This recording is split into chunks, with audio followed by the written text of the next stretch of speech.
Hey, what's up, everybody? I wanted to do just kind of a backstory on myself. And I mean, you guys know me if you've been following me anytime. I love connecting with people. I think that just it's enjoyable for me. And I think it delivers so much more value too than just looking through. I mean, I've got like PDF stuff as well, but connecting with someone, person to person, human to human, is just so much more valuable. And so what I wanted to do was just kind of walk through my story, because in my story, there's things that you can pull out and you can use as you launch your own tax firm.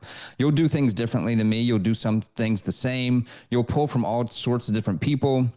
But just hearing kind of the story of how I got here, I hope is valuable to you. And so one of the ways, or the way that I wanted to do this, was in like an interview style. So I brought in Will. Will's going to help me with this. He's basically going to do this as an interview. He does this professionally. I just recently engaged him to do some videos for me, and I'm really excited about that because, one, I don't have to keep doing the editing myself, and two, it'll be that much better quality. You can already see from what this shot looks like. It's going to look better than what I've done in the past. So I'm excited to share a little bit about my story. And again, I hope it's valuable for you and helps you kind of take that next step in launching your own firm too. Anything else, Will, you want to say about kind of what you do right here at the very beginning? Absolutely, Brad. And don't sell yourself short too. The videos you pump out by yourself with the quality you do it is astounding. So I'm glad I can. I had to try and keep pace with your quality. So I used you at yourself as a benchmark and thinking, how can I make this just a little bit better? But yeah, I interview financial professionals with Willy Productions, cut the clips, and handle all the production, mainly saving you all the time so you can do what you really want to do, which is managing your clients. And I'm excited for this one because accountants, man, my dad was one. I work with plenty of them. And it's always an interesting story. So the first question, number one, how did you choose accounting? Where did it all start? Take us back to the beginning. Yeah. I mean, that's it, right? It started in 1984 when I was born. No, I'm not going to go that far back. I was born a baby. Yeah. I was born in New Bern, North Carolina. No, so honestly, I was in high school. My dad was an attorney. My mom had done some accounting stuff too. She had been a bookkeeper for our church and for a local music store. She had actually even done some taxes back, putting my dad through law school. And so, but I was really good in math. That was a subject that I was great in. My mom, like I said, she had some accounting experience, and she was the one that recommended it to me. And so, I have my mom to thank for where I'm at now, at least professionally in that sense. And yeah, she was like, well, you're good in math. I think you would be good in this. Lo and behold, math really doesn't come up in accounting very often. So you don't actually have to be great with math, but being good with numbers, being comfortable with numbers certainly helps. And so I do think that does help in accounting too. But yeah, my mom recommended it. So I applied directly into the accounting program at NC State, lifelong NC State fan. And so that was actually the only school that I applied to. I was like, I'm going there or nowhere. And so I applied to there directly into the accounting program, and I enjoyed it. So I didn't switch my major or anything. It was something I liked, and I stuck with it, and the rest is history, right? It always comes back to mom. One way or another, it always comes back to mom. Like me, journalism production, came back to mom. So what was your mother like as a support system? Did she really kind of guide you? Did she help you find that school, or is she kind of just the kind of mother where it's just like, I'm going to support you whenever you want to do, because that's what mothers should do, kind of a thing. Right. Yeah. Both my parents were great in that, right? Neither one of them really steered me other than when I asked, right? Like I was like, I don't know what to do. So my mom recommended something based on what she thought that I would be good at. And like I said, it turned out great. I always thought about law school too. It's still in the back of my head. My dad, he did trial cases. So he was in court arguing cases, and I always thought that would be fun. So it's back there. Maybe I'll just represent someone in tax court one day and get that fix. But yeah, they were super supportive. And again, the NC State thing, my dad went there. And so I just had always grown up a fan of them and just never saw myself going anywhere else. And yeah, super great. In fact, I mean, my freshman year, I'm in the intro to accounting class, and I'm not understanding the debits and the credits.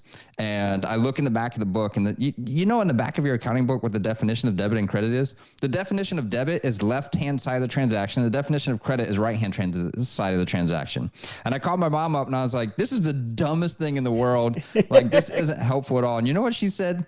She said, when you get it, you get it. And I was like, thanks for nothing, Mom. Like, that doesn't help me either. But she was right. When I got it, I got it. And now I understand it. And it's just those terms. another topic for another day. But if you're having trouble understanding debits and credits, just replace it with like blue and orange, because the word itself doesn't matter. It has no definition based on what your current context is for that, which is kind of your normal checking account. And it does not mean that at all. Yeah. So we're gonna push forward a little bit. Yeah. What you like about accounting? You said not the math.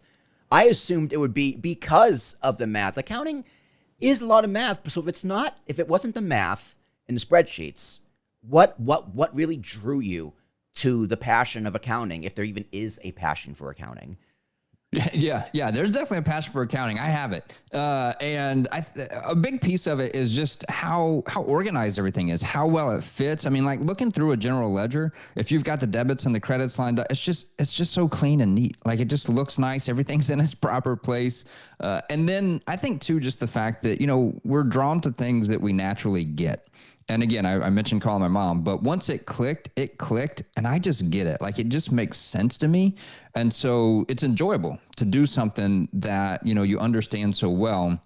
And then the finance piece of it. I mean, understanding the balance sheet, the income statement really gives you an insight into businesses. I mean, I love personal finances too.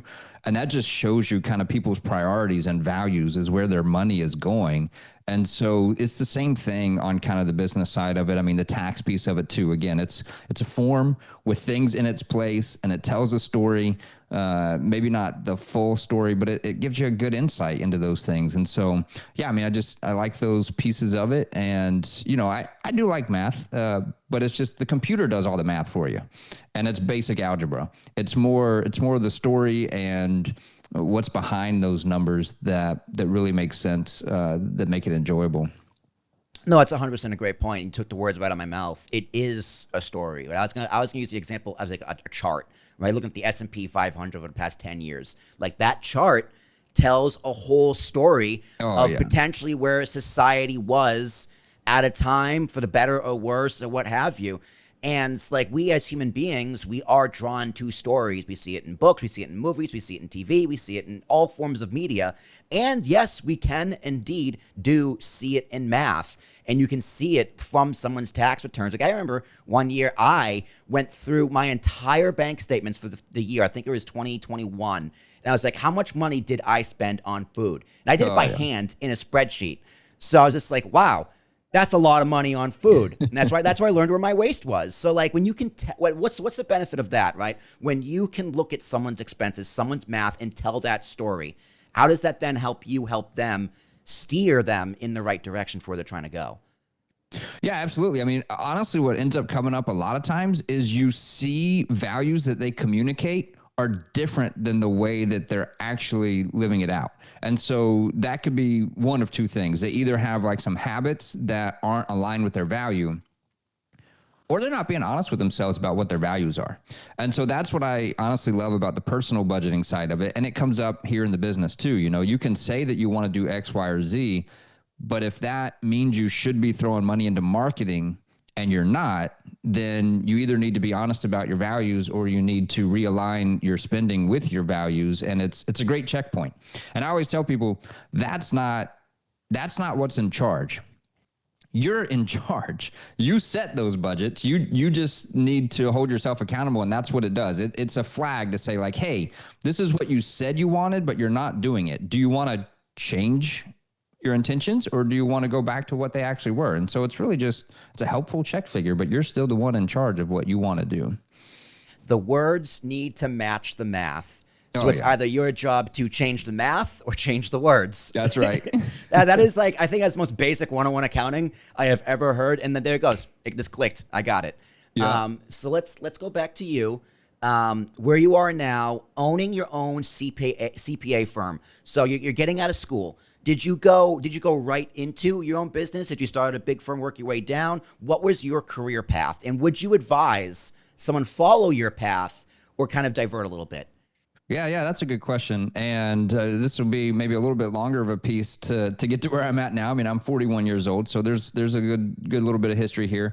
Like I said, went to NC State, graduated. I was fortunate enough to have some credit, so I got out in 3.5 years, and I was ready to start my life. That was one of the reasons why, I mentioned law school earlier. I was like, hey, this Master's of Accounting is 1 year. Law school is 3. I'm ready to go ahead and get started with life. I knew I wanted, I wanted a wife, I wanted kids. I didn't want to delay those things. And so, I mean, I got married at 22 years old, which is a lot younger than people do typically these days. But yeah, I enjoyed audit in school. I knew that my track was going to be CPA. I knew I wanted to get a CPA. I knew that the traditional paths were audit or tax. I had no clue which one I wanted to do, but I did take a tax class and was like, well, I don't want to do that, oddly enough. And so I ended up going the audit path, did an internship in audit. Now I will back up just a little bit here, because in that period of time, between my junior year and my last semester, basically, I went on a summer mission trip with a Christian organization that I was involved in with college. This was the summer of 2005. I met my wife on that trip. We were in San Diego at the time. Now, my wife was from Iowa State, and she still had a year of school left. So I graduated in December, did my internship in audit with the top 20 CPA firm out of Raleigh, North Carolina. Well, that's not where they were based, but that's where I was. And ended up, we went back to San Diego that second summer. We were engaged by this point. We got engaged 6 months after meeting. We got married about 13 months after meeting each other. So like I said, we moved pretty quick. But graduated to the internship, and then I was going to get my master's. Well, my wife was at Iowa State, so I went and got my master's degree up there. And then after that, we ended up moving back to Raleigh, North Carolina. So I called up that firm and, I said, hey, look, is the position you offered me still available? I didn't take it right away because I didn't know where I was going to be in a year, because I knew I was moving to Iowa, didn't know what we were planning or anything. I mean, we had no clue what we were going to do at that point. But all the CPA firms come on campus in September of every year, and they start to interview for the next summer and the next fall, basically a year ahead of time. So it's like, I told my wife, I was like, look, I know we just got married like 3 weeks ago, but we need to figure out what we're going to be doing a year from now, because they're going to start interviewing and we need to figure out what to do. So again, called back up the firm I had done the internship with and went to work for them after graduating with my master's degree in audit. And did that, for just under a year, when another opportunity came up to move back to my hometown in Eastern North Carolina, work for a gentleman who had started his tax firm back in the 70s. He was getting into his early to mid 60s. He was looking for someone to come in and work for him for a few years and then buy the practice. And so that was pretty interesting to me. I had never thought about owning my own firm before until this opportunity came up. And, once it did, I was like, hey, this is a great path to kind of get back to where I want to be anyway, back to my hometown. And then the switch from audit to tax, I went from kind of an adversarial role to a consultant, like advisor on the same team as you. And now, I mean, even in the auditing that I did, it was private companies. We were doing it for the businesses so that they could get loans and stuff. I mean, we were never really adversaries. They were our clients, but you do have to come in and take that objective view and everything. And the staff, right? The staff aren't the business owners. All they know is that you're making their life miserable by getting them to pull a million documents and stuff. And so, yeah, I liked that switch where my clients were happy to see me. And so switched into that, got my name on the firm. Again, I became a partial owner in that firm, and the plan was to learn from him, grow in that business, and then transition that business to me. So after 4 years, we're sitting in 2012, things are going better than I ever could have imagined at this point in my life. What am I? I'm 26 years old, somewhere around there. And I've got my name on the CPA practice. I'm about to buy it in a couple of years. I got a 2-year-old. I got a 6-month-old. I got an amazing wife. Everything's going great. And you got to understand our faith in Jesus. I mean, that's a huge factor. It's the most important thing to me and my wife. And so that influences everything that we do too. And it was at that point, I just felt led and called in a different direction. And so that's a super long story that I won't tell you today. But basically ended up walking away from the CPA firm and joined nonprofit ministry and ended up, raising our own support for that ministry. After 2 years, that took us to California. So that took us from North Carolina to California. I was still in an accounting role. I did accounting work for the campus ministry in kind of the Pacific Southwest region of the country. So we were living in Irvine, California. And I stayed up to date Like I still love taxes. I was doing family taxes for free on the side. I was doing my own, of course. I did a couple of people who would come up to me and be like, hey, can you help me with this? All my continuing education for my CPA license, I kept doing in tax work, in tax topics, because I just enjoyed it and liked helping people and answering their questions. A few years into that, another opportunity came up within the same company I was in, and that's what took us from California to Orlando. Took kind of an internal divisional CFO role. So if you see all these fractional CFOs out there, right? Basically, that's what I was internally to this $800 million nonprofit ministry, and super love that. I've never left a job that I didn't like. I wish I could still do every job that I've done up to this point, because I've never left one I didn't like. I just kind of felt led in a different direction. So love that role too. People though that I worked with, friends, family, neighbors. I mean, people were coming to me regularly for tax questions, personal and small business tax questions, because they knew that I was willing to help them, and they knew that I knew about those topics and could help them.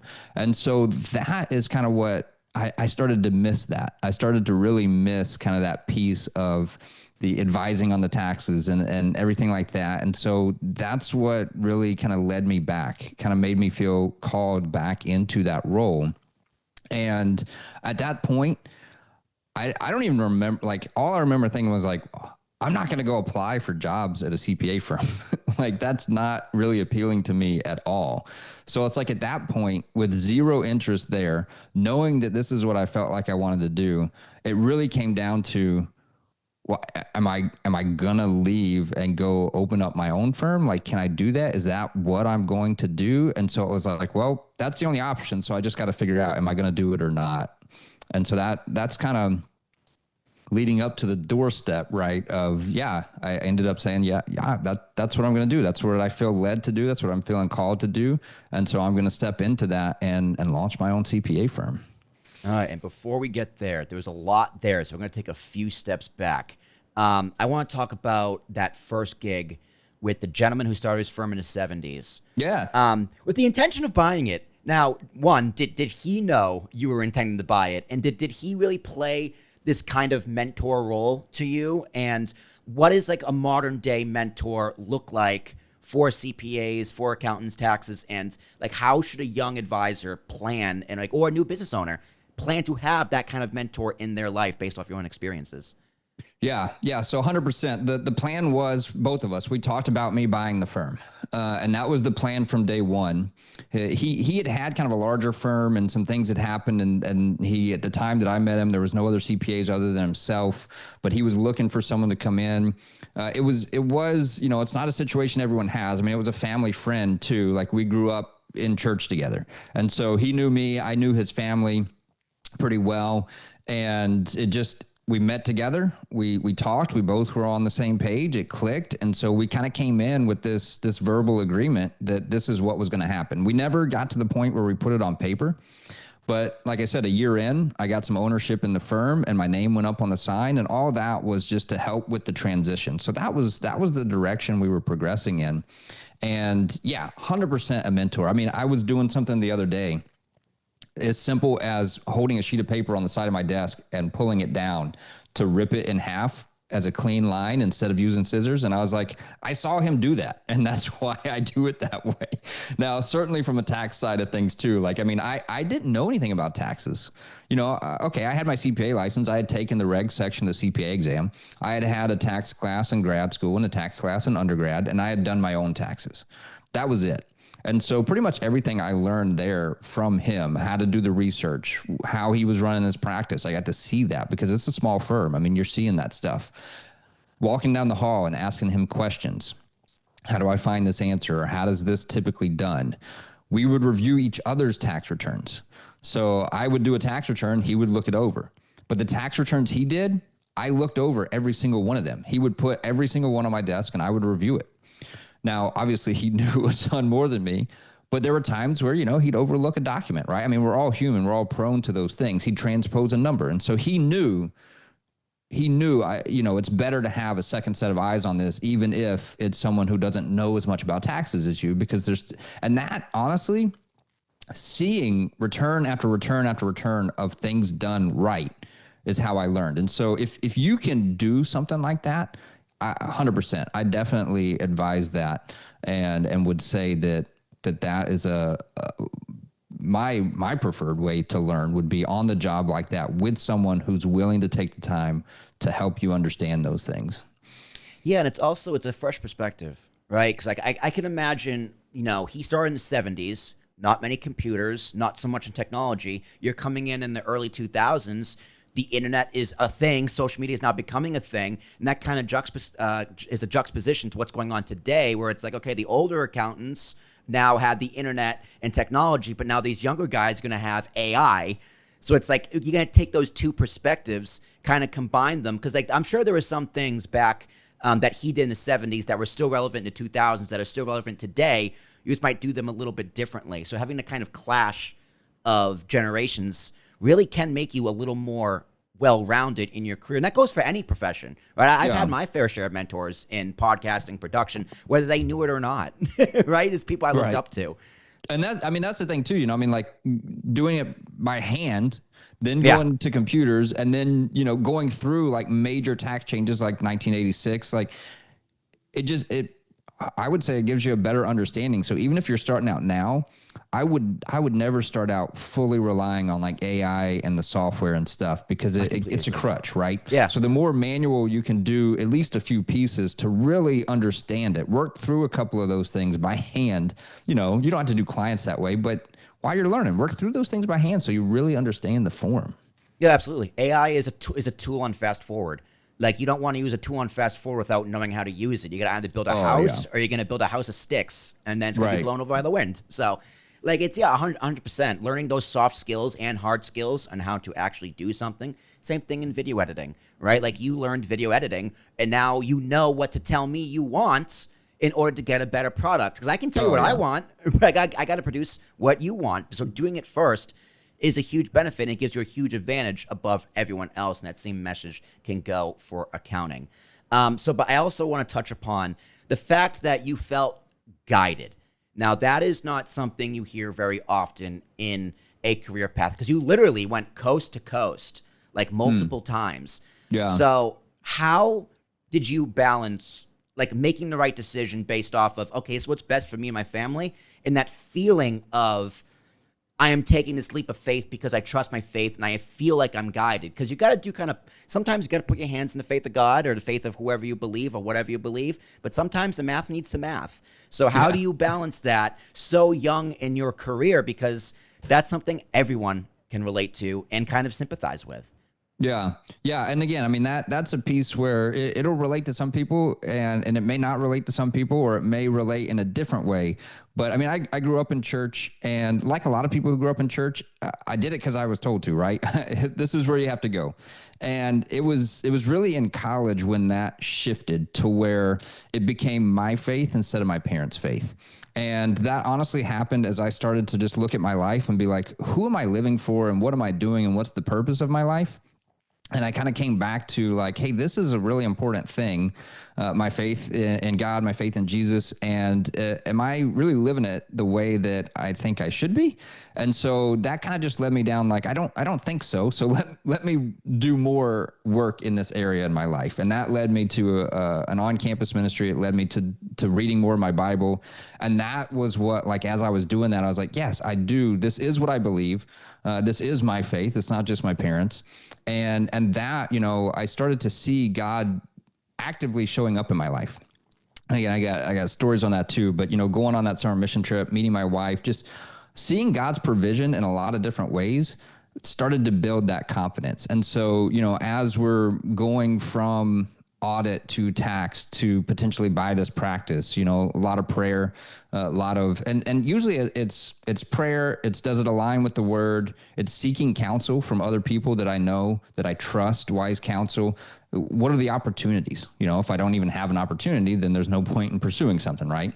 And then also, does it line up? Does it line up with my skill set and who I am? So those are really the 5 main factors. And so, leaving that CPA firm, that was one of the hardest things I ever did. One, I had to tell someone that I wasn't going to do what we had originally talked about. And then 2, I had to take my family across the country. Now, when we made that decision, I had a 6-month-old and a 2-year-old. When we actually made the move, I had a 4-year-old, a 2-year-old, and a 9-week-old, and we stuck them in the car and drove across the country to California. And, part of that, I'm a practical, logical guy. So I'm thinking through, can I actually support my family? Like, what are the numbers? What are they? Did they line up? And I got to tell you, though, when they gave me the numbers for what I had to raise that support for our personal ministry, one-on-one appointments. Will you support our ministry? Will you give to this? And, I saw that number and I was like, this is not possible. And I honestly believe without God, it wasn't possible. And so again, just seeing God show up. And so then, you go to like, okay, I feel like I should start this business. Well, that's going to be really hard. I've never done that before. I mean, like I've seen a little bit about how this one guy, there's a bunch of other people out there. I mean, that's the downside too of like a mentor like that is you only see one way to do it. Right. And so it's kind of good to get more perspectives on that. But, I've seen how this one guy's done it 10 years ago. Do I even remember what we were doing back then in terms of that? And can I do it myself? But again, seeing God provide for me over and over again, you never know 100%, right? Was I thinking God was telling me to do this, or was it my own desire? There's a little bit of mix of both, I guarantee you, right? But once I was convinced, I feel like God is leading me in this direction. He's provided for me up until this point, and I trust him to do that again. Not necessarily millions of dollars, but what I need, right? He's going to provide food and shelter and care for my family. And, I trust him to do that. And so if I feel like he's leading me in this direction, that's the direction I'm going to go in. Yeah, no, that makes sense. Like I'm personally not a man of faith. I'm not super religious, but I get that, right? I understand that perspective, like following God. Like, no, that makes total sense to me. And hey, it worked out, right? So it's like, you also got to know when to pivot, and you pivoted. So let's pivot over to starting your own firm and the challenges you faced when launching your firm, because those challenges, they still exist today, if not the same challenges, maybe new challenges. So walk us through the day one, what you had to do and how you did it. Yeah. So that, I mean, this is a huge part of starting your own firm. I mean, this is probably the first thing, right? People think like, oh, maybe I need an LLC first, or maybe I need a business plan first. First, what you need to do is overcome your own insecurities, challenges, and fears, right? And it's like, am I actually, and I mentioned that a couple of times, right? Am I actually going to do this? And again, some unique situations. Now, it may not be unique. If you're in public accounting, you've got a non-compete, you probably can't go out and start your business on the side. You can't do like this side hustle. But if you're in industry and you're thinking like, hey, I want to go do taxes, you could probably start that on the side. I mean, I got a buddy who was in that exact situation. He was in industry, started it up on the side, ran it as a side hustle for 4 years before he jumped into it. The organization I was at, we actually had a company policy that you could not earn outside income. And so we had to rely on the support that we got from the ministry. And so I didn't have that option either. I couldn't start this on the side. So it was a clean cut, like I got to leave and start from zero. Is that even possible? And so that's when I did like some revenue projections and stuff. And I would recommend, even if you can start on the side, you're going to want to do this, right? And so I kind of mapped out like the years of like, here's the cash that I have. Here's kind of my first year revenue projection. Am I going to be able to hit this? And conservative, kind of average and idealistic kind of time frame. And, am I going to run out of cash? Right. So that was a big piece. Other pieces are, I don't have anyone looking over my shoulder. Can I competently do tax returns? Can I put out work that I can charge for enough to support my family? And then, is this a good time? People were talking about that all the time. And this was 2019. I was thinking the same thing. So I called a different guy. I actually worked part-time for another guy who started his own firm too. Oddly enough, those two guys started in the same firm and then they went out and opened their own firms. And so I had worked for him for one tax season. I called him up and I was like, hey man, is this a good time to start a firm, or do you think I'm an idiot, like going solo at this point? Like, is it just not possible to go solo anymore? And he was like, no, I mean, he was encouraging, kind of told me a little bit of his story. And, I was like, I think it, you could definitely do that. And then going back to kind of that last piece for me that pushed me over was God's always taking care of me. He's going to take care of me. And I've done my, like, that's not like I'm going to throw logic and facts out the window, right? Like that's not what faith is. It's like, no, this stuff is lining up and God's providing a way. Even if I don't see all of the steps, there's at least some rationale here. You know, it's not just like this blindly jumping into something stupid. Yeah, you see enough of the signs, right? Yeah. The stars line up. It's the like, okay, this makes sense. Stuff too. Yeah. Like, I mean, I'm at my previous job. I haven't talked to anyone about this. And someone comes up to me and is like, she asked me a tax question and she's like, you know, you could open up a tax firm and probably make a living just by serving people at our company. And I was like, wow, like you don't even know that I'm thinking about doing this. And you like, to me, that's a providential thing that happens. That just is, it's not, you know, you don't base your whole life on that one comment, but you throw it into the factors and you go like, wow, okay, that was confirmation of something I already feel led to do. Right. Yeah. That's more than just a coincidence. Yeah, for sure. Right. Yeah. It's like she read your energy, she almost like she read your mind. It's like, yeah, you'd be really good at this. You're like, hey, funny you ask. Yeah. Yeah, exactly. I'm actually going to do this. So when people started as a side hustle, not necessarily an LLC, they still need to get certified, right? They still need to go through all their proper requirements to actually be a CPA, tax strategist, anything of those things, right? Yeah, Was it Series 7, right? That's what it is.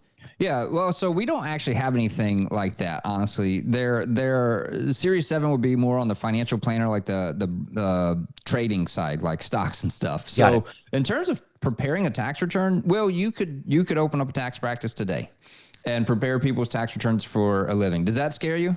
Yes, it does. It does. I don't want to do that. So once you have your CPA, there's some additional parameters put on you, or you have your EA, your enrolled agent. There's some additional parameters put on you. But if you don't have those things, you can prepare tax returns for a fee. All you have to do is get a P10, a preparer tax identification number. I think it's like $10, and I don't even know if they do a background check for that. You get the P10 and you put that on the tax return, and that's just a way for them to track preparers who are getting paid to do tax returns, but there's no requirements for that whatsoever. Now, you also have to have an EFIN if you want to actually e-file the tax returns, but you can go underneath someone else's. There's legal ways and illegal ways to do that. But basically that's just to file the return. But in terms of preparing it for a fee, you can do that with really no experience, no background, no oversight at all, which is kind of scary. But yeah, I'm gonna tell you what I'm not gonna do. I'm not gonna do that. Yeah, you're not gonna do that. You don't plan on doing that. No, I don't. Because what if I do it wrong and then the IRS comes after me, right? The biggest thing some people don't seem to care. Well, some people don't seem to care. But I guess you have a conscience, right? I fear as a business owner, as well as an American, is the word audit. Nothing scares me more than an audit, because you don't know, right? Like you never even like I've had CPAs do my taxes the past 5 years as a business owner, and then my dad was an accountant. He did it all before that. Did they do it right? I don't know. I have no idea, but I'm putting my faith that they know what they're doing. I did 1 year with what was it? The online service not Rocket Mortgage, tax, whatever the online service. Oh yeah, just the regular TurboTax. TurboTax, that was it. Yeah, 1 year I did TurboTax. Like I think they definitely did that wrong, but yeah, I don't know. But let's go on, because projections. I agree with you. That is something everyone needs to do at the start. But I can tell you from experience, we did projections and all of them were wrong. Like not even close. But I still like that we had some sort of projection as a goal to work towards. So how did you think of those projections? How did you come up with the process? How right were you? And in doing it back again, what would you have changed? Oh, yeah. Yeah, that's a good question. So in terms of the projections, I mean, again, personal finances, I've always kept a personal budget. So we were pretty dialed in on the money that we needed for our necessities. And essentially what I did was I was like, I need this much money to provide for my family. And I went with kind of like bare bones, what do I need to provide for my family? And then I backed into how much gross revenue I would need, right? So I was like, okay, well, if I need this much cash, then if I factor in some taxes, I need this much pre-tax. And then if I factor in some business expenses, then I need this much actual revenue in my business. Oh, is this the cash flow, the original cash flow? What's that? Is this the original cash flow chart? Yeah, pretty much. Okay, yeah. I'll throw that up. So you could throw that up there. And so it's like, oh man, I haven't looked at this in so long, Memories, right? But yeah, this was basically, so you can see, like I was fortunate enough, some situations lined up. I was able to set aside the $175,000 that it was like that's kind of that's our basically cash to live on, but it's not going to last us, forever. And so it was like, okay, if I have this much money and I make, less than what I need in year one, I'm going to pull from the cash reserves, right? And if I make less than what I need in year two, I'm going to pull from cash reserves, but I'm going to be pulling less from cash reserves. So basically what I did was I set a 4-year ramp, right? I've got cash reserves where if I make 25% of what I need, 50% of what I need, 75% of what I need, 100% of what I need. So those are the 4 years, right? So I was like, okay, if I need 180, which is what I think I had set my goal at, gross firm revenue at 180 to provide what I needed to live on based on my current budget at the time, then I could get to 45,000 the first year, 90 the second year, whatever the next number is, 145 and 180. And, I was like, okay, I've got the cash to slowly dwindle down to supplement the business income. And so that was, that's what I did. And I was like, well, let me run it on, like I said, things go really bad. Let's run it on things go really bad. Okay. Well, I still got 2 to 3 years to give it, a good run. Things go really well. And I can just take some of this cash reserves and stick it back in my savings and not have to use it up. And so that was kind of what we did. It ended up going a lot better than I expected. Basically, I hit my year 4 goal in year 2. So I hit the year 2 goal in year 1, got to about 90,000 of gross revenue. And then at the end of year 2, I was somewhere around 186,000. So I had already exceeded kind of my 4-year goal. It was providing 100% of what we needed at that point. And I was able to take whatever was left of our savings and stick it back somewhere else and use it for something else. But, in terms of investment, starting up a CPA practice, very minimal. Less than $5,000, you can start up a CPA practice. So the money that I needed was to supplement our life because I couldn't do this as a side hustle. But still, the best investment I ever made. It's been the best return on investment of anything I've ever done in my life. So definitely worth that. So the other pieces, right? So it's like kind of starting up that practice, right? If you're talking about side hustle or not, you kind of mentioned this a minute ago too, and we kind of went down the licensing piece, but you want to treat it like a business, even if it's a side hustle. You want to, do those projections, get that going, set up a legal entity. You don't have to do this, right? You can do this as a sole proprietor. You can do this under your name as a sole proprietor. But definitely knowing that I was going to go full time, the most common entity people use is LLC. It's the most flexible. It's sufficient. I'm not going to get into like any kind of legal advice here, but that's the most common and usually the best legal structure for people. And so because it starts out as a disregarded entity, you set up an LLC and for tax purposes, it's completely ignored. So it's like you got it in place, but it's as if it doesn't even exist for tax purposes. And now some states have these PLLCs. It's the same thing as an LLC, but that's what mine is. It's a PLLC. It's a professional limited liability company. And all that means is that you have to be a licensed professional in order to qualify for having the PLLC. So it's like same thing, qualify for it, go ahead, use that. So that's what I use that. Started out as a disregarded entity again. So I'm running it tax-wise like a sole proprietor. But I've got the Wooten CPA name and everything like that. And there's compliance with that, right? So I got to license the CPA firm through the state licensing department, not only just myself personally, but the firm itself, if CPA is in the title of the firm. Now, some people will go a different route maybe and say like, oh, we're tax and accounting, and they don't put CPA in the title. And there's different parameters around that. But doing that, and I don't do any attest services. That would be like compilations, reviews, audits. I don't do any of those. And so that kind of lowers what I have to do. I don't have to get peer reviewed or anything because of that. Like I said, the tax side of things is pretty straightforward. And so, you get your legal structure in place. Make sure you're good with your own CPA license. If you are a CPA or EA, you're going to keep those things up. But put an LLC in place so that you got it ready to go. And, then next steps, again, most accountants are familiar with these things, but actually what I've ended up finding out is it's a lot different to be a CPA in a big firm or a CPA helping a small business with their bookkeeping or taxes and understanding kind of all of the other pieces that go to running your own firm. And so, we've talked about several of those already, but, next step is I got to get a tax ID number. So, I'll get my LLC in place, got to get a tax ID number. Okay, that's pretty straightforward. Go to the IRS website, get a tax ID number. Now I need a bank account. So got to go to the bank, got to take them the articles of organization from the Secretary of State, got to take them the EIN, get the bank account in the LLC's name. Don't want that in my personal name.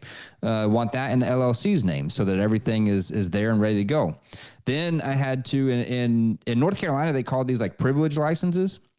In Florida, in Orlando, they call it a business tax receipt. But basically, it's just a fee they collect to give you the right to do business in their town or county. And so, I pay $60 a year to get this business tax receipt that says I have the right to do business in the county, in Orange County. And so, you got to do those things too, like their privilege licenses or their business property taxes.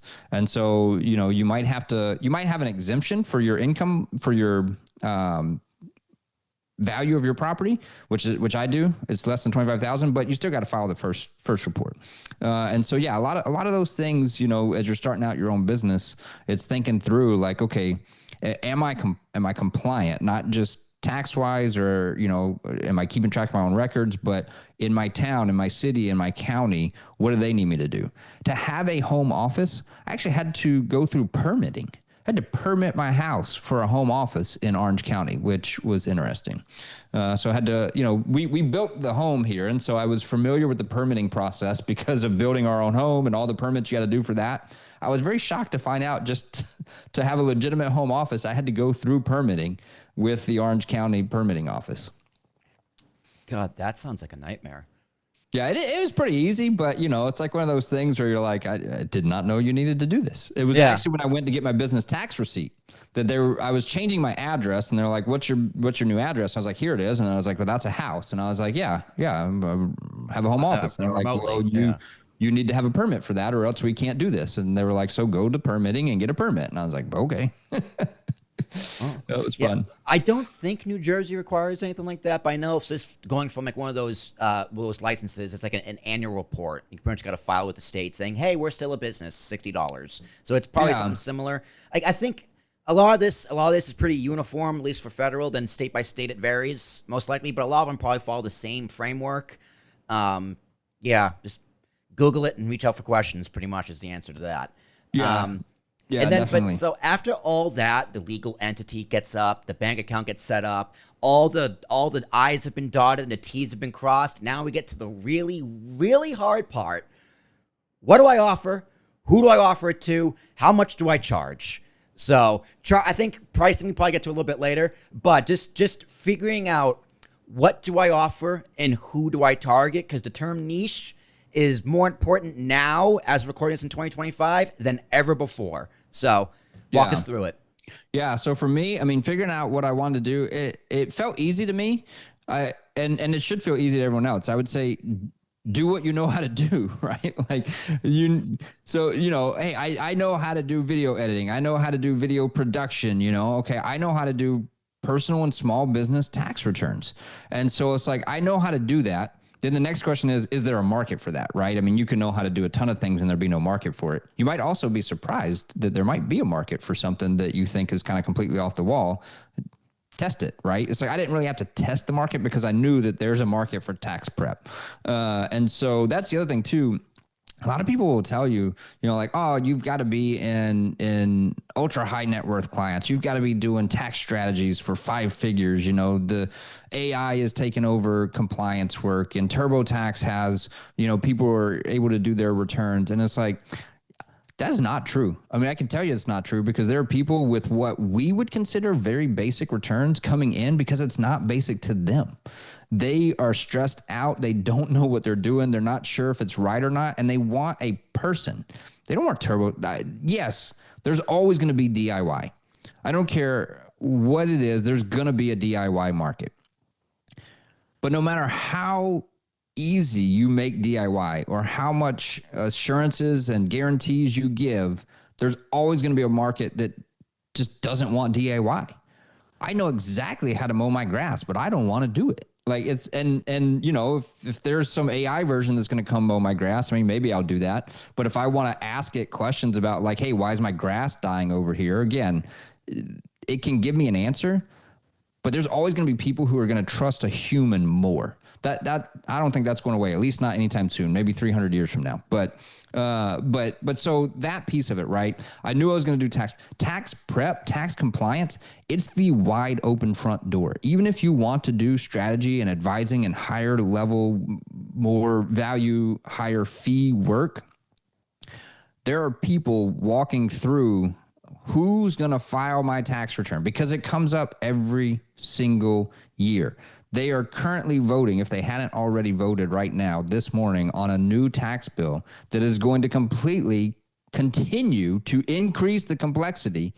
And there are people who want to talk to someone to feel better, to be able to sleep at night. And so it's just a no-brainer, in my opinion, to have that be the front door. Especially if you're kind of just starting out and that's what you know. The other piece, you know, it's like, okay, my wife's amazing. I mean, she helped me. She's a graphic designer. She had lots of experience with website development, marketing strategies, something called human-centered design. And so we interviewed a couple of ideal clients. Like, these are the people that I think I'm going to help. Let's interview them. What are your pain points? What would you be willing to pay? What are the things that would make you feel less stress and more peace as it revolves around your taxes? And so we took that and basically it was like, okay, is that lining up with what I want to serve? How can I tweak what I want to do? And, you know, let's put together kind of the customer journey. What are they going to actually go through? And that helped me lay out kind of like my processes, helped me get my website and everything like that up. And so, yeah, throwing that up there, the story brand framework. I mean, that piece too with Donald Miller, that was something my wife turned me on to as well. So, you know, as you can see, you've got basically a character. That's your customer, right? Your customer is the character. They're the hero of the story. Most of us think we're the hero of the story, right? I'm going to come in and save the day and file your taxes. You're not the hero of someone else. I'm not the hero of your story, Will. Correct. You are, because you care a lot less about me than you care about yourself, right? And so they're the hero. They're the character. They have a problem. If they didn't have a problem, they wouldn't be looking for a solution, right? So I always start my new client appointments with, what triggered you to reach out to me, right? You were doing something. You were doing TurboTax, or you had another CPA, or you had someone else helping you. Something triggered you. What was that? A lot of times it's poor customer service from the previous person, or it's a life change. I got married. I bought a house. I did so-and-so, and my tax situation changed, and I don't feel comfortable doing it myself on TurboTax anymore. Okay. They meet a guide. Hey, that's where we come in, right? We're a guide to help them solve that problem. And you want to tell them like, hey, I've helped other people solve this problem. I can do this for you. I'm confident I can do this for you. And I actually care about your problem. Like, I understand it. Maybe I've gone through it myself. In some situations, you could even like this, right? Like, if I'm helping other tax firm owners, I've gone through this problem. I've felt those fears. I've done that and I've overcome it, and I can kind of show you the path, right? And so they meet a guide who gives them a plan. So my plan for tax purposes, for my tax services is, you know, fill out our new client survey, meet with us and pick a plan, pick a service level, and then experience peace of mind around your taxes. Like, this is 3-step plan. Now, there's a lot more that goes into it, right? But the client doesn't want to hear the 25 steps that you're going to take to prepare their tax return. They want to know what they need to do next, right? And so you give them a very simple plan, and then you call them to action. One call to action. So my website has one call to action. There's not a contact us and a meet with us and to fill out a survey and you know, go here for more information. There's one button that says, start here, and they fill out. So, you know, I've given them the plan, and then I say, start here, right there, right? So there's your how it works. Fill out the survey, receive a custom solution, enjoy peace of mind. Right above that is, you know, here's proof that I can help you. I've helped other people just like you. So that's in that story brand framework too. And then multiple places on the website, it says start now, but they all go to one spot. There's one call to action. And then I don't really have this piece on my website, but the other part of StoryBrand is you kind of lay out to them the 2 paths, right? You either go with us and it results in success. You experience peace of mind and you're no longer stressed about your taxes, or you don't go with us and you're stuck with that guy who never replies to your emails and you're still stressed out and you don't know what's going on with your taxes. So there's consequences to the decision, and that helps people say like, hey, I can't put this off for 6 more months. I need to go ahead and make a decision because there's actually successful and unsuccessful consequences to me making this decision. When you lay it out like that, you make it sound so easy. Oh, just lay out the customer journey. But no, like, customer journey takes a long time that needs fining and refining and defining over and over again. But you kind of hit the nail on the head earlier with the like interviewing people. It's just 2 words: market research. You just gotta let your clients, let your audience tell you what to do, or let them answer the questions you have about your process. So you make it look so one thing, easy. Well, with that, one thing that we do, we talk about things our clients don't even care about, right? So one thing I would say is simplify, right? So WootenCPA.com, check out I've got very little text on my website. Like, and it's just what's their pain point and can you solve it and how do they move forward? I mean, that's literally it. But you look at most accounting websites and it's just thousands of words of text that the person cares nothing about. Like, you care about it and you think they might care about it, but they really don't. And so just simplify it down to, I know your problem, because you're not telling them what their problem is. They're telling you what it is. They're coming here with the problem. I understand your problem and I can fix it. Here's how we can move forward. Yep, exactly. But a lot of that is just a lot of guess and check, define that process. It takes time. Don't be afraid to pivot. And once you got it, stick to it. Like one thing in my business world that I had a failed business with a few friends a few years ago. And one thing we weren't good at was keeping with success, right? We found something that worked and we didn't stick with it, which is why I'm solo now. But and then pivot when necessary, keep expenses low and revenue high, all that fun stuff. But that's the greatest part of being your own business. You can shift directions anytime you want, as quickly as you want. Yeah.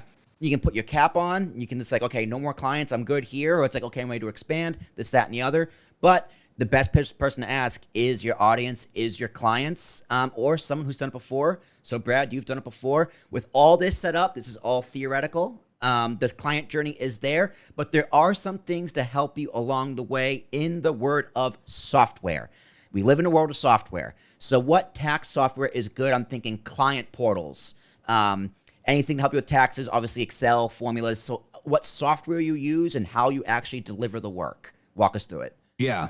So it's like, all that's great, right? Like, we've talked about kind of everything, overcoming the fears, making sure that what you deliver is what people want. But now you actually have to do the work. You're not just marketing at some big company, right? You are everything when you launch your own firm. You're compliance, you're marketing, and you got to do the work.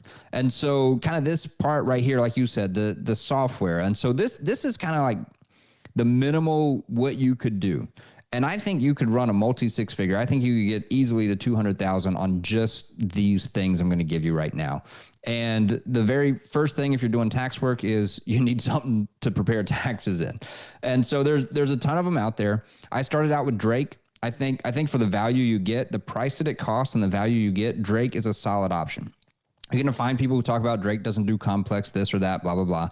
But, I never ran into an issue, and I wasn't doing high complexity. I would assume that if you're starting out on your own, most of you aren't doing high complexity work. Drake is going to be sufficient and the cost is good, and you download it on your own computer. I use UltraTax now. I like the workflow better. It does cost more.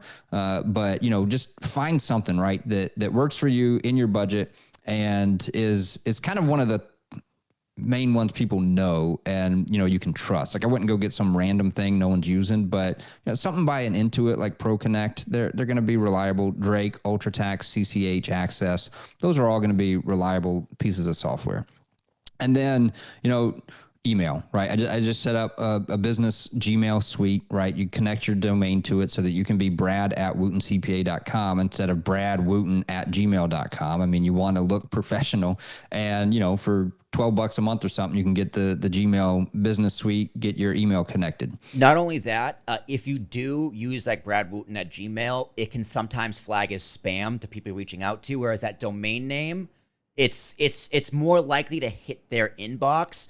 Like, worst case in my life would be like, hey, Brad, here's some feedback on the video you did. Here's how I can help. And it goes to spam and you never see it. Oh yeah. Yeah. Right? Never Nightmare. see it. Right. Complete Yeah. nightmare. That's huge.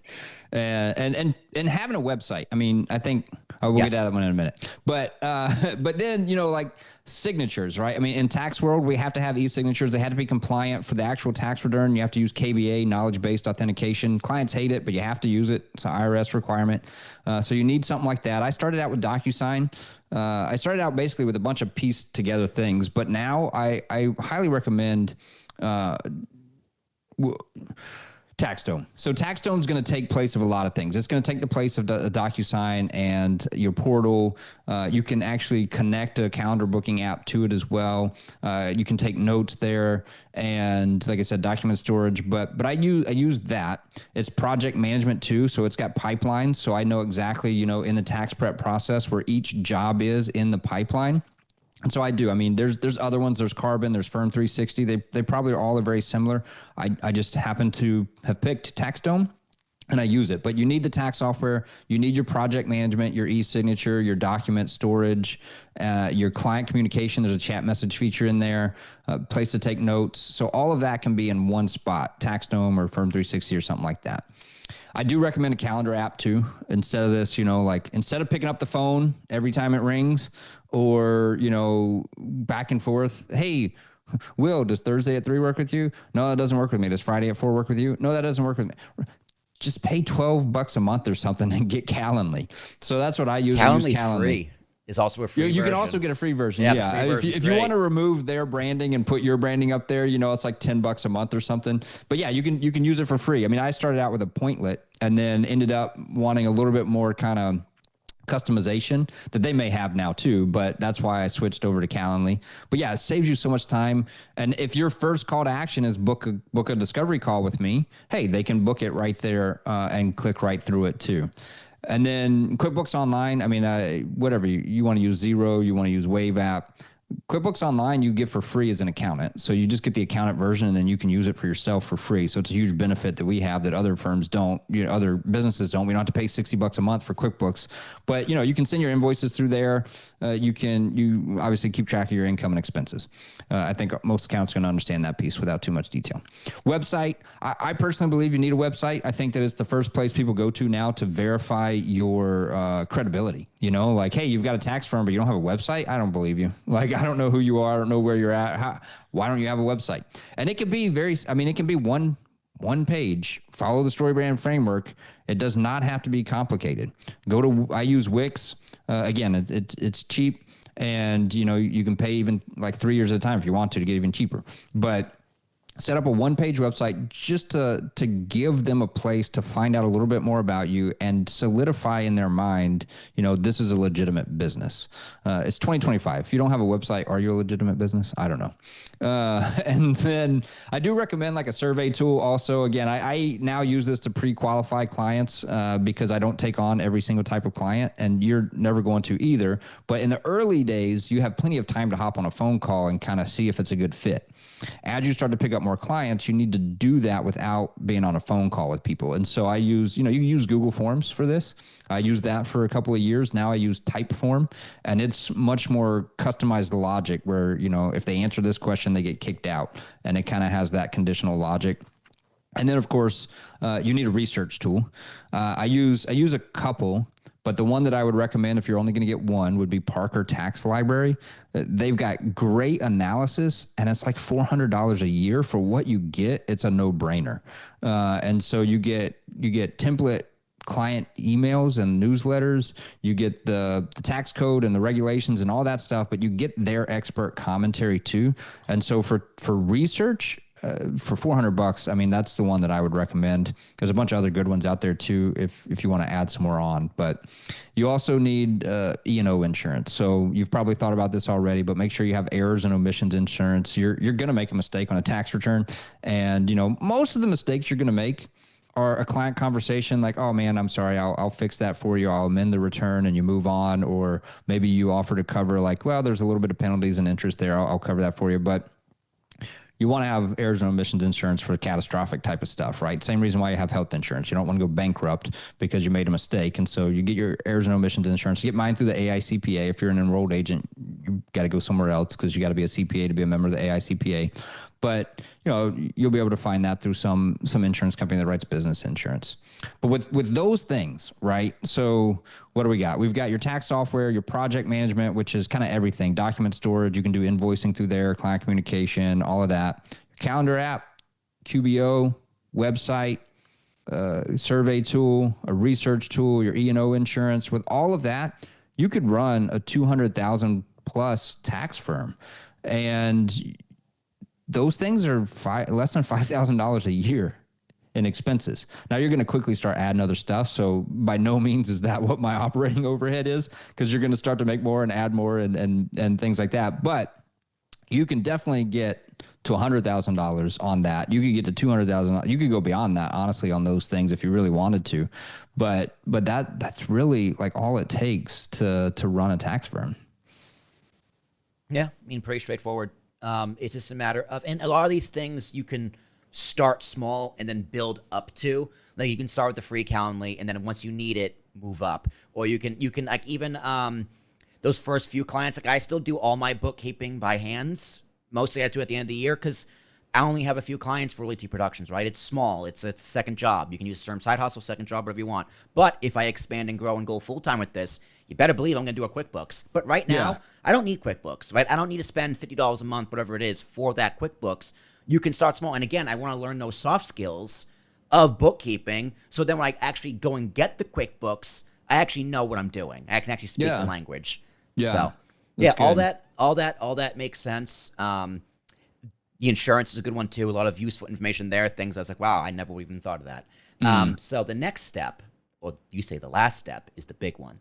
Getting clients. The one word everyone hates, the sales word. I hate it just as much as you hate it. So please, Brad, tell us how you get clients, how to be an effective salesman in this space. Yeah. And I've got another video on YouTube also about this one where it's like, if you hate the sales process, you're probably not doing it right. And, it's like, okay, that's not necessarily 100% true, but it's mostly true. And it's going to be true for most people because you really, I've never had to sell anyone. Now I get, like, it's kind of, I talked about my wife too in this situation where she wanted to do like some consulting type of work. And it's like, we got to explain to people what you do sometimes in that, and you have to find the need. But if you find the right people with the right problem that you solve, you really don't have to sell them. They will come asking for what you offer. And that goes back to the story brand framework. If you're putting information, it's all about awareness. And so when I launched in November of 2019. And the reason why I launched in November was so that I could start to talk about my tax firm leading up to tax season. If that's the wide open front door, you want to be open for business during tax season. And so that was kind of my goal, was let me start to get some awareness before people start looking for this, so that when they do start looking for this, I'm front and center. So I sent out an email, every single email address I had. I didn't care if it was going to go to spam. I didn't care if they wanted to know about what my update was, but I did not, it wasn't sleazy. It wasn't like some sales gimmick. It was just, hey, I hope you're doing well. I used to be working over here at Crew. Now I'm going out on my own. I'm launching a tax firm. I'm going back into tax. I kind of said it that way too. Like I've got experience. I'm going back into taxes. I'm launching my own firm. If you have any tax questions or know anyone who does, feel free to reach out to me. Well, that was it. Like now everyone in my network who opened that email knows that I do taxes. And then I immediately started posting on the social networks that I was on, which was Facebook and LinkedIn. You don't have to go learn TikTok. You don't have to be on TikTok to be successful today. You don't have to go learn Instagram to be successful today. I'm not on either one of those. And so it's just like where I was at, I started posting regularly. I do taxes. Do you need any help? But also giving value. Like, hey, if you're using TurboTax, make sure you look out for this. Hey, if you're using a CPA, make sure you ask them these questions. And so giving people value, I just started to develop in their mind, I am an expert at this. I want to help you. I'm willing to help you. I can help you. And then people, when they think like, oh man, I got a tax question. If someone thinks I have a tax question and they know me and their mind doesn't immediately go, Brad knows tax stuff, then that's on me, right? Like that's on me for them not knowing that I do tax stuff. And so I just post about it. I don't ask for anything. I never make an ask. I just give value and I tell people what I do. And then they come to me and say, can you do it for me? Absolutely, I can. Thanks for asking. And so then they're asking, so I'm not selling anyone.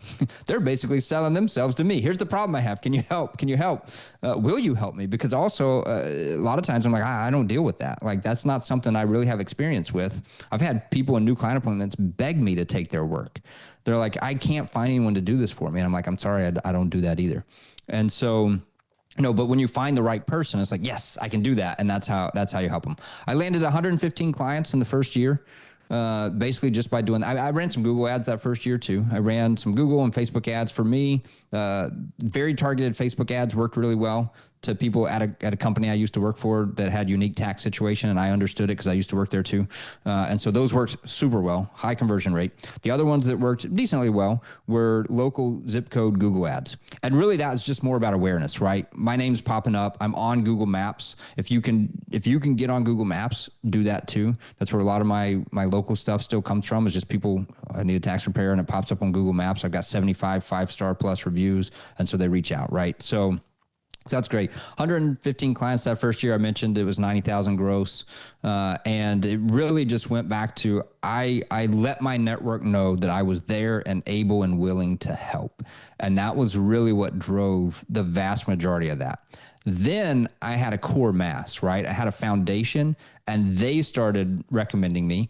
Plus the people who had seen my email, they had seen my Facebook stuff. Some people were like, yeah, I want to see if he's going to make it. Like, I don't want to be the early adopter, right? I want to make sure he's, like, once Will has been doing videos for 3 years and I know he's not going to like bail on me and ditch this business after 6 months, then I'll hire him, right? And so people do that, right? And so it's like after like 3 years, they're like, oh, I've been following you for 3 years. Like, and now I need some tax help. Either they didn't need it before and now they do, and they think of you, or they were waiting to see if you were actually going to make it or whatever. There's all sorts of different reasons, but stuff that I did in like year one is paying off now. Plus you've got your happy clients referring you. And it's like, at that point you can almost, unless you want to grow to the moon, right? There are people who want to get to 1 million, 5 million, and they're going to be running ads all day long.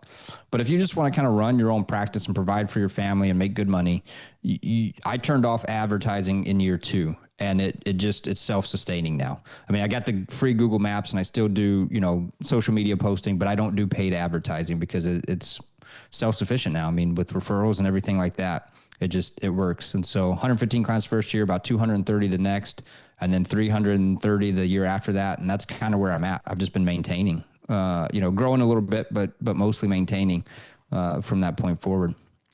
Yeah, you built an ecosystem. That's pretty much how it is. Like, I always say, referrals are the most successful but the least reliable. Like, referrals are great. If someone's like, hey, this is what worked for me, they're 90% more likely to buy from you. Like, it's guaranteed. Yeah. And you got to ask for them. That's what most people don't do. They're like, well, I'm not getting any referrals. It's like, did you ask for them? Did you ask for them? And this kind of goes back to my fund development support raising. The training that I got for that was amazing for launching a business. It was like, people don't use you because you don't. And I mentioned it earlier, you don't really have to ask, but you have to like tell them. It is a little bit different in this situation, but you tell them what they do. They come in, and then for referrals, people are going to be like, hey, use my guy, right? I'm happy with my guy. But you're going to get a lot more if you just, again, once a year to your current clients. We're still like, they don't know. Are you taking new clients? We're still growing. Yeah. Help me grow. So, hey, we're still taking new clients. Would, if you know someone who needs us, feel free to refer us. And so, just ask for them. Yeah. And Brad, everything you said is 100% true, because I had to sell you on anything. You were a guest on another client of mine, Andrew Rowe. Shout out to Andrew. And the next thing I know, you're emailing me, hey, I want to hire you. And I'm like, hey, nice. And you did my job. You did my job for me. Do you know how many people, Will, have sent me a screenshot of my YouTube channel with these red arrows on it saying, here's what I can fix? And you might do that marketing. I don't know if you do, but it works, right? Like, I guarantee you they're doing it because it works. But it doesn't quite work like right? Like, okay, Andrew uses Will. I don't know if that person knows what the heck they're doing, but I trust Andrew, therefore I trust Will. Yeah. and you got a firsthand experience of what it actually Yeah, is. I mean, that was even better, right? I got to be on a call but even without that call, I would have trusted you because Andrew trusts you. And I've seen some of the work that you've done because that is public and out there. And I did ask Andrew for referrals, and that's where he got the idea of, okay, let's bring on other advisors in my network. It's also a great networking tool for him as well. But that's getting in the weed of my business and what I do compared to, but the principle remains the same.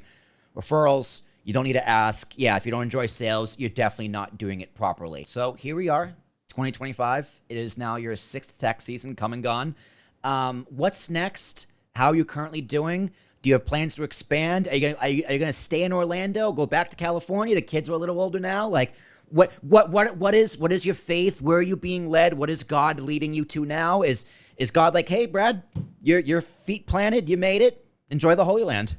What's next for you? Yeah. I don't know if it ever gets to that point, but definitely. My sister used to always joke. She's like, "What's your 5-year plan? What's your 5-year plan?" Well, when I moved to Eastern North Carolina to buy that firm, that was like a 50-year plan. Right. I will tell you, I don't make 50-year plans anymore because God did change that one. So I'm like, okay, I will still make plans, but I hold them loosely with open hands in case I feel led in a different direction. And so that's kind of what I've always done. Now, I will say our kids have transitioned a ton. They're 11, 13, and 15. North Carolina to California, California to Florida, different school within Florida, different home within Florida. So they've had a ton of transition. And one of the things that we're just excited about now is just letting them kind of get steady, right? Like we're not doing anything huge unless we do really feel led to do something different. But don't at the moment. And, feel like this is where we're at. I mean, this is, again, so much more into kind of the full circle of coming back into taxes too. There's just a whole piece there about how God did that in our lives. And so that piece of it, but yeah, I've added some help. I've got a seasonal full-time employee. My brother works for me full-time now. My sister is most likely, I'm expecting to come on full-time in January for next tax season and then be full-time year-round like my brother. So it'll be me, my sister, my brother. That's all of us. And it's really cool to be able to work together. We get along really well. We're in different places. She's in North Carolina. He's in South Carolina. I'm in Florida. So we got the East Coast covered, at least the southern part of it, and not all the way up to you yet, Will. But doing that, it's enjoyable, right? And we're helping people that I like to work with. And so that's kind of where we're at now. We've got 375 1040 clients. We've got about 40 business clients. The vast majority of those, like 36, 7, 8 of them, S corporations, which is what I like to work with. And they're all in kind of the professional service-based business, small, not necessarily small in revenue, but small in terms of like operation, right? It's them, maybe an employee or two, maybe a spouse or so. And, this particular, calendar year 2025 will cross over $400,000 in gross revenue. And so, I intentionally slowed growth. We've gotten very picky with the clients we take on, which just makes the work more enjoyable. I do kind of feel that sometimes you're like, man, I just kind of wish I could help everyone, but you can't. And so it's like you start to help the people you can really help and get a little bit more picky when you can. And so that's where the tax practice is. And it's in an awesome spot. My brother and sister are going to start taking on their own clients and everything. They both, my brother got his enrolled agent, so he's EA, and my sister's 2/3 of the way through, about to pass the third piece of that. And so she'll have her EA too. And then we basically just collaboratively work on stuff. Like we look at each other's returns and stuff. Again, the way that I learned how to do it, right? We're looking at each other's stuff. I've got the most experience, so I'm overseeing their work at this point too. But yeah, it's a collaborative effort to get the best value to our clients that we can get. And so that piece is awesome. This whole coaching mentor thing for firm owners, I fell backwards into this stuff by accident. I was reading, I think the book is called like A Company of One. And I had been posting on LinkedIn. I kind of realized that most of the people engaging with me were financial planners and other accountants. And, I saw some other people like Logan Graff and, Jason Stats and people like that who were, sharing their story. And it was like, yeah, so I posted like one post about my stuff and like, man, it got so much engagement. And I was like, wow. And so then I was like, well, I'm willing to share. Like I'm willing to like share my story too. So I posted some other stuff and got a lot of engagement. Well, then over Christmas in 2024, I was at my parents' house for Christmas, laying on the couch, and I posted something on LinkedIn. I checked it a couple hours later and it like blown up. And so then I was like, well, well, who would be interested in like this like small group like coaching? Because you see communities online and you see the YouTube videos and stuff, but there's not much where you can get the face-to-face live with someone who's done it. And I even had one guy tell me, like, you're doing small group coaching, like, good luck, like, have fun with that. Like, no one else is wanting to do that. It's not like, yeah. So a lot of people aren't willing to do that piece of it. I like talking to people. I mean, I end up going way over on most of my coaching calls with what I said I was going to spend time on, because I'm just having fun talking to the person, and the fact that they'll pay me to do it is even better. And so it's kind of like that first kind of small group had 8 people in it. We went from January to April. We met twice a month. And then there was also, they could submit tax returns. I'd look them over and give them my feedback or answer questions about the tax returns, to kind of give them that second set of eyes, because when you're on your own to begin with, you don't have that. And so that was kind of like the pilot test for this, and just really liked it. And so it's like, all right, well, let me continue to see where this will go. So it is a revenue line item on my P&L, but it's like $15,000. It's nothing to write home about, nothing that's going to replace my tax. I don't even want it. Someone asked me that on LinkedIn the other day, like, would you go full-time into coaching if it takes off?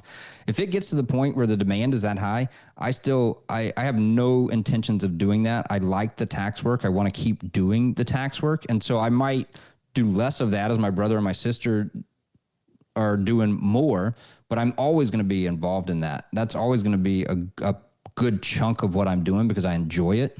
And then I just kind of hope that, this is enough to where I can coach some people one-on-one, small group. I got a large group, videos for free, and just help people kind of take that next step like I did, and help them figure out their best way to do it. Right. Like I don't, it's not like here's a copy paste, like, because I don't believe, like I posted about this too, like, what works for you, Will, isn't going to work for every video producer. You have your own network. You've got your own experience. You've got your own personality.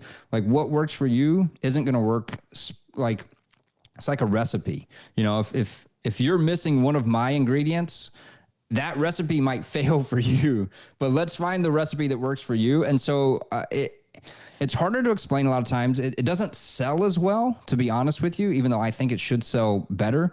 If you get like here's a plug and play, here's what I did, just do what I did, and you simplify it, right? Because people want simple, easy answers, right? If you simplify it for people, it's going to sell really well. I don't think it's going to have the sustainability though. So what I try to do is I try to draw out of people like, okay, what is the stuff you can take from me and use it and learn from it and tweak it, and then take from other people. Go to the other people that are doing the same stuff. Get all the information you can, and then piece together your own Frankenstein firm of what works for you, right? And that I think is what's going to make you most successful. Yeah, I mean, because also that step by step doesn't really work, because you have different interests, right? Like someone out there might really love editing but hate hosting. I love hosting, and I don't particularly love editing. Like I do like editing, but those kind of like flashy things you see on LinkedIn or TikTok or YouTube Shorts with the B-roll and the popped up captions and the effects, it's like I can't do that. So I hire out to do that, and I focus on what I really like, which is the pre-production, planning, and actual using the software I'm using and telling the story, right? That's kind of what I like. So if I gave someone a step-by-step of what I did, they might go, but I like doing this, or they might like the coaching. They might really like the tax prep. They might hate working with their brother, right? So, yeah, right. Yeah. So like step by step, this could be a nightmare. And there's things like this too, where it's like marketing, right? Like I resonate with the story brand marketing. There are things out there. There's marketing tactics that I don't like. They're not unethical. They're not illegal. I just don't like them. I couldn't do them and feel good about it laying my head down at night. Now, again, that sounds kind of like other people shouldn't be doing them either because they're wrong. That's not true. It just doesn't hit right with me, right? But it's not like judgment on someone who uses it, because it's a fine marketing and it works. But I'm not going to use it, because even if I did use it saying this works, let me use it. If I don't believe it, it's not going to work for me, even though it is a great marketing tactic. And so you've got to, and that's where I talk about like pricing and stuff too. Like, you've got to be confident. If someone else tells you should charge $1,500 for a 1040, but you just can't do it right now, You shouldn't, because you're never going to sell a $1,500 1040 if you don't believe that you should be selling a $1,500 1040. You know, if you believe it should be worth 300, maybe stretch yourself to 400 and start to move in that direction. But you got to you can only sell what you believe in. Yeah. All right. And then for the course, you've been doing this a few months. What kind of people have you worked with? Meaning, like, your kind of ideal your ideal aspiring CPA. Is it like a young man fresh out of college, 24 years old, or like a woman in her 40s who's looking to lead the corporate life? So kind of draw out a picture for me who your ideal CPA that you want to work with in this course, who you want to coach. Who are those people? Yeah, that's great. And that's where, even in my tax practice, I don't hyper niche, right? Like some people are like, I do dentists who make $200,000 to $500,000. I've never done that. I more niche on personality and kind of, that piece of it, kind of what they're looking for. And so it kind of, this isn't fully thought out yet because, like I said, I kind of fell backwards into this coaching thing. So it's playing it by ear and seeing how it goes. But what I find is the people who resonate with me are the people who want that connection, right? They don't necessarily like the communities are valuable. I'm in one as well. And there's a lot of value there, but the people who are like, okay, I'm going to actually go with Brad for this. And they might be in the communities too, is because they want this personal connection, right? Like they want to be face to face. They want to have live interaction. They want to talk and get the real me, right? Like, if I'm doing something, this is me. I'm just going to talk to you the way that I am, because that's how I am. And you're going to get dumb stuff and you're going to get good stuff, right? And I'm going to tell you what you're doing is dumb or whatever. I'm going to talk to you like you're my sibling, right? And so people who enjoy the way I give advice, they're that. And so that's why I put a ton of stuff out there on LinkedIn, because you get a feel for me and you can be like, okay, I like how he's doing this. I like the angle he's coming at it from. It is CPAs and EAs. It's not really uncredentialed, and not that they can't be good at what they do. It's just, that's not who I'm really going for or who's coming to me either. And so, CPA, EA, it's the people who are about to launch or probably have recently launched. So someone in like I haven't started yet, so I got zero revenue, up to like 100,000 in revenue maybe. So again, like I said, I'm at 400. So it's pretty much anyone that I can take from where they're at and they want to get to like where I am, right? They want to get to 500,000 a year, or they want to go from 0 to 100 or 100 to 200 or 100 to 500. Like those are the things I've done.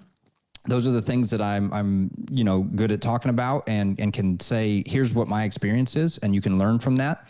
And so those are the people I can deliver the most value to. So I'm kind of working through it with you right here, Will, because you asked me. And I thought about it a little bit too, but it's not super polished or anything. But yeah, it's those aspiring, about to be, and early in their firm career. They're looking for like, hey, what processes are you using? What tech are you using? What have you found to work in terms of pricing? How do you price? So they're answering those questions. I mean, they might have already been doing it themselves, but they're trying to improve upon it too. And age range, that piece doesn't matter. It's more kind of that mindset of like, okay, I like the way Brad talks about this stuff. I like how he does it.